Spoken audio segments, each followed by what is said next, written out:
जाता। जटायु जी चाहते तो कुछ ना करते, कम से कम आंख तो फोड़ ही सकते थे, परंतु जटायु जी ने ऐसा नहीं किया। उसके जागने का, मूर्छा दूर होने का इंतजार किया, और जैसे मूर्छा दूर हुई, रावण ने अपना चंद्रहास, जो उसके पास तलवार थी, उससे पंख काट दिए, और पंख काटने के बाद महाराज जटायु जी धरती पर गिर पड़े। धरती पर गिरे, मानो गोस्वामी पाजी ये कहना चाहते हैं कि धरती माँ को प्रणाम करके क्षमा मांग रहे हैं जटायु जी कि हे धरती माँ, मैं आपकी पुत्री को नहीं बचा सका, लेकिन मैं आपके धरती पे पड़ा हूं, इसलिए क्षमा चाहता हूं। कथा यहीं पे पूरी नहीं होती।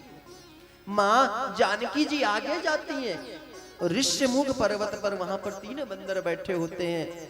उनको देखकर माँ जानकी जी आवाज लगाती हैं और अपनी सहायता की अपेक्षा करती हैं। माँ जानकी मानो सोचती हैं कि जिस भारतवर्ष में, जिस देश के एक पक्षी बचाने के लिए आ सकता है, तो ये तो बंदर तो उनसे श्रेष्ठ ही है।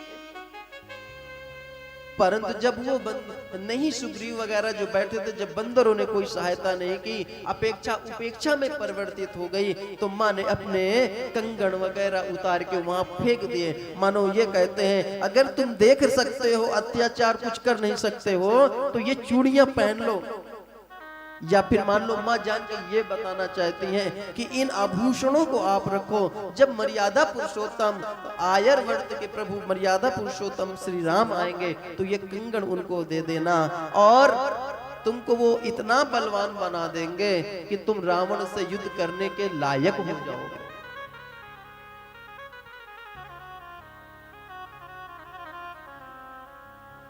माँ जानकी जी ने वो सारे आभूषण उतारे। ध्यान देना महाराज, कथा भागवत की जो कथा है ना, भागवती कथा नहीं, कोई भी कथा, ये मनोरंजन के लिए नहीं बल्कि मनोमंजन के लिए है। और आजकल की कथाएं होती हैं लोगों को प्रभावित करने के लिए। लोग कथाएं कर रहे हैं, परंतु कथा लोगों को प्रभावित करने के लिए नहीं, कथा प्रभु भावित करने के लिए होना चाहिए। कथा ऐसी हो जो कृष्ण संतोष हेतुकम, जो भगवान कृष्ण को पसंद आवे।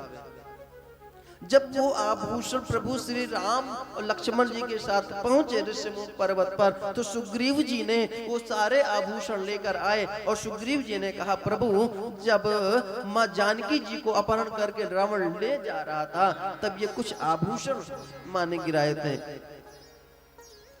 प्रभु श्री राम ने लक्ष्मण की ओर इशारा किया, लक्ष्मण देखो तो ये आभूषण पहचानो तो, ये आभूषण किसके हैं? लक्ष्मण जी रोने लगे, बोले भैया ना हम जानामि केयूरे, ना हम जानामि कुंडले, अहम जानापि नूपुरे चा नित्यम पादभी बंधनात्।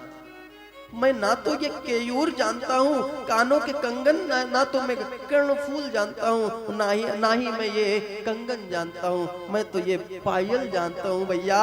क्योंकि मैं रोज माँ को प्रणाम करने जाता, तो माँ के चरणों में यही पायल थी। ये माँ जानकी के, माँ सीता के ये पायल हैं। धन्य है ऐसा, ये इतिहास है, ये इतिहास है जो हमें ज्ञान प्राप्त करा दे। जिस घटना से हमें कुछ सार मिल जाए, कुछ सीखने के लिए मिल जाए, वो इतिहास है। इतिहासानि पुराणानि, और पुराण क्या है? जिसमें ज्ञान का समुच्चय भंडार हो, उसको हम पुराण कहते हैं। जिसमें ज्ञान का समुच्चय, ज्ञान हो, प्रकाश हो, भंडार हो, संयोजन हो, सम्मूलन हो, उसको हम पुराण कहते हैं। पुराण मतलब पुराणपि पुराणः, जो पुराना हो, पुरातन हो, उसके बावजूद भी कुछ सीखने को मिल जाए, नया हो, उसको हम पुराण कहते हैं। भागवत महापुराण 17 पुराण लिख दिया गया था, परंतु वहां पर संतोष नहीं था वेदव्यास जी को।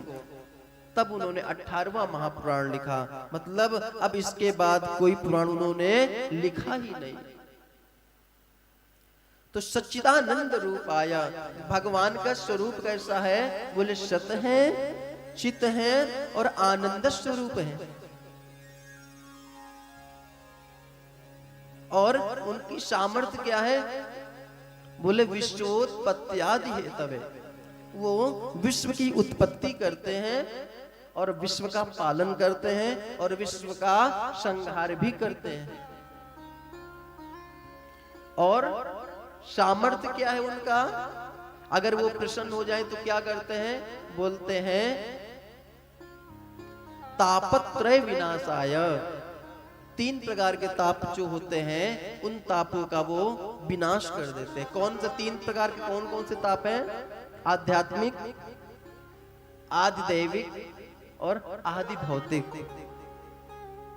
गोस्वामी पाद जी ने भी लिखा है दैहिक दैविक भौतिक ताप, दैहिक दैविक भौतिक ताप, दैहिक दैविक भौतिक ताप, दैहिक दैविक भौतिक ताप, दैहिक दैविक भौतिक ताप, राम राज का होगी व्यापार, राम राज का हो नहीं व्यापार।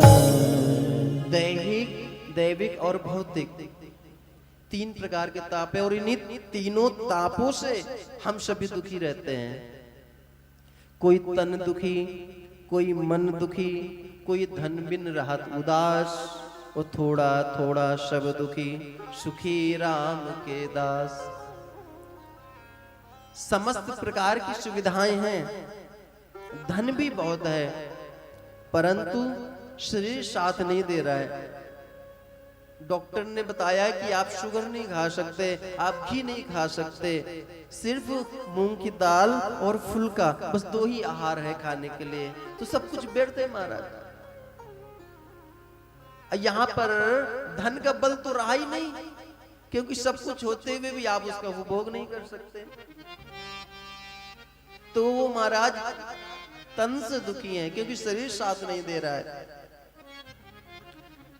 अच्छा, स्वास्थ्य भी अच्छा है और धन भी भरपूर है, परंतु मन से दुखी है। मन से दुखी है। कोई पूछे भाई क्या है, सब कुछ सही है? बोले क्या बताएं, शादी किया है परंतु बहू आई है महाराज, बड़ा परेशान हूं, सेवा नहीं कर रही। और आजकल कहने को सुनने को मिलता है कुछ कि जब से ये आई है तब से मेरे बेटे को मेरे हाथ से चला गया। ऐसा मैंने बहुत लोगों से सुना है। एक बात बताना, जिस बच्चे को आपने 9 माह गर्भ में रखा, उसको पाला पोसा बड़ा किया, 25 साल तक उसको पाला और उसको अपने आंचल से बांध के रखा, 2 दिन में कोई आके कैसे आपके बेटे को आपसे अलग कर देगा? कहीं ना कहीं कुछ ना कुछ तो गड़बड़ होगा आपके संस्कारों में। तो कहने के मतलब सब कुछ है, धन है, वैभव है, सब कुछ है, उसके बाद मन से दुखी है महाराज। ठीक है, आज्ञाकारी पुत्र है और पुत्र वधू भी बहुत सेवा करने वाली है, सब कुछ सेवा करती है, सब कुछ सही है, परंतु धन नहीं है महाराज, धन से दुखी है। तो भगवान की शरणागति ग्रहण करने से ये तीनों प्रकार के जो ताप हैं ये भगवान नष्ट कर देते हैं। या फिर यूं कहें कि नष्ट नहीं भी करते हैं तो वो स्वयं अपने ऊपर ले लेते हैं। क्या? वो स्वयं अपने, अगर आप भगवान की शरणागति ग्रहण करते हैं, या फिर यूं कहें गोस्वामी पाद जी लिखते मानस जी में, करऊं सदा तिनके रखवारी जिमि बालक राखे महतारी। मैं अपने भक्तों की रक्षा वैसे ही करता हूं जैसे एक माँ अपने बच्चे की करती है। भगवान कृष्ण ने गीता में लिखा है, अनन्यास चिंतयन्तो माम ये जना